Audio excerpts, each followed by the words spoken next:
William Lane Craig is not a philosopher of science. Recently, on Greg Kokel's radio show and on his own webpage, in the question and answer section, William Lane Craig has made it abundantly clear that he is not a philosopher of science. A common tactic that William Lane Craig uses is to argue that all these other worldviews that are not his own are top to bottom patently absurd and contradiction-riddled. His handling of Stephen Hawking's new book, The Grand Design, is no exception to this. And by using this tactic, he's made some very, very peculiar errors that demonstrate either a naivety regarding contemporary analytic philosophy of science or a willful misrepresentation of it. You be the judge of that. The first error is perhaps the most amusing. In the question and answer section on his webpage, in a response to a question on the Grand Design, Craig spends an entire paragraph arguing against universal determinism, instead arguing in favor of quantum indeterminacy. While this may not seem like a big deal on the surface, unless I'm mistaken, William Lane Craig has just invalidated the first premise of his absolute favorite show-stopping argument, the Kalam cosmological argument. The relevant premise here goes like this. Whatever begins to exist has a cause. Now, the problem here is that if he's accepting quantum indeterminacy on a universal scale, that he's holding that electrons blink in and out of existence without any corresponding cause, and that on both the macro and micro level, there are many events which require no cause. He goes on to state that Hawking has adopted a radical form of scientific anti-realism, while at the same time maintaining that Hawking grants ontological status to quantum unobservables and indeterminacy. The main problem here is that William Lane Craig doesn't seem to realize that granting ontological status to universal laws and quantum unobservables would make Hawking a scientific realist, by definition. Craig is trying to demonstrate that Hawking is being inconsistent by allowing both quantum indeterminacy and universal determinism, but for a number of reasons that I don't have time to address here, this doesn't follow by necessity. This isn't absolutely true. I mean, you could make this argument, but there's a lot of wiggle room there. All it really achieves is to undercut Craig's later claim that Hawking is an anti-realist. And in his attempt to attribute confusion to Hawking, Craig is only revealing his own confusion regarding the subject matter. And do trust me when I say that this trend continues. Craig continues to call Hawking an ontological pluralist, which he defines thusly. Ontological pluralism holds that there really is no right answer to many ontological questions, such as, do composite objects exist? According to an ontological pluralist, there are just different ways of describing reality, and none of these is more correct or accurate than another. There literally is no fact of the matter at all in answer to these questions. So if I were to ask, is there such a thing as the moon, the ontological pluralist would say the question has no objective answer. It is not true that the moon exists. It is not true that the moon does not exist. There is no fact of the matter about whether there is such a thing as the moon. So that's how we define the ontological pluralism, unquote. He then goes on to sort of support this attributing this view to Hawking by quoting the following passage. Our brains interpret the input from our sensory organs by making a model of the world.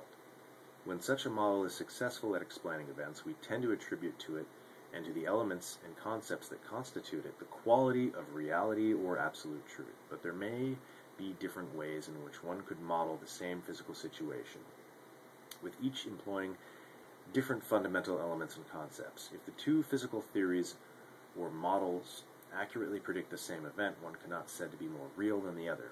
Rather, we are free to use whichever model is most convenient. And then in response to this, Craig says, on this view, a model seems to be, at least in part, an unconscious way of organizing sense perception, which can be refined by scientific theorizing.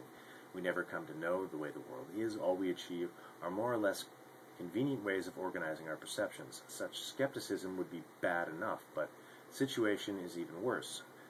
For these various models are not, even if unbeknownst to us, more or less accurate approximations of reality. Rather, there is no objective reality to which our models are more or less accurately correspond. This is full-blown ontological pluralism.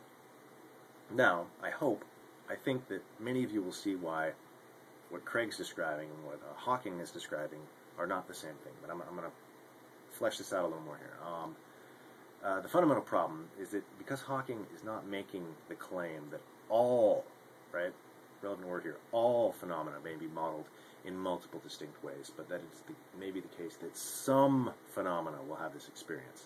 And this is not ontological pluralism. Bas van Frossen has defined this sort of situation as empirical equivalence. When a theory is able to predict and explain all phenomena modeled by a theory, it achieves what von Frossen calls empirical adequacy. If two competing theories are both equally empirically adequate, this means they both explain all relevant phenomena, past, present, and future, equally well, then they become empirically equivalent. This is not a controversial view, and it has nothing at all to do with ontological pluralism. How Craig would expect us to accept or reject one of a pair of empirically equivalent models is not something he even attempts to explain. And this is a real question here. How would Craig differentiate which is the more correct model between two empirically equivalent models? He doesn't have anything to say about that. He just calls it ontological pluralism. And as Theo Warner points out, this is not an argument, and this is just silly.